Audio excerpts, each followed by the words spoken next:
Hershey creations presents day to day August 2. 1741 August 2-നാണ് Marthanda Varma Dutch സൈന്യത്തെ പരാജയപ്പെടുത്തി ക്യാപ്റ്റൻ ഡിലനോയിനെ തുറങ്കിലടച്ചത്. 1861 ഇതേ ദിവസമാണ് ഇന്ത്യൻ രസതന്ത്ര ഗവേഷണത്തിന്റെ പിതാവ് എന്നറിയപ്പെടുന്ന പ്രഫുല്ല ചന്ദ്ര റേ ജനിച്ചത്. 1876 ഓഗസ്റ്റ് 2-നാണ് ഇന്ത്യൻ പതാകയുടെ ശില്പി എന്നറിയപ്പെടുന്ന പിംഗലി വെങ്കയ്യ ആന്ധ്രാപ്രദേശിൽ ജനിച്ചത്.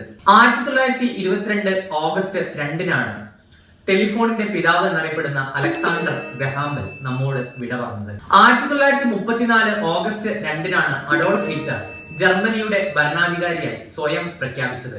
1948 ഇതേ ദിവസമാണ് തിരുവിതാംകൂർ നിയമസഭയുടെ പ്രഥമ ബജറ്റ് പട്ടം താണുപിള്ള അവതരിപ്പിച്ചത്. 1996 അറ്റ്ലാന്റ ഒളിമ്പിക്സിലാണ് ലിയാൻഡർ പേസ് വെങ്കല മെഡൽ സ്വന്തമാക്കിയത്. 2013 ഇതേ ദിവസമാണ് വി ദക്ഷിണാമൂർത്തി എന്ന സംഗീത ചക്രവർത്തി നമ്മോട് വിട പറഞ്ഞത്.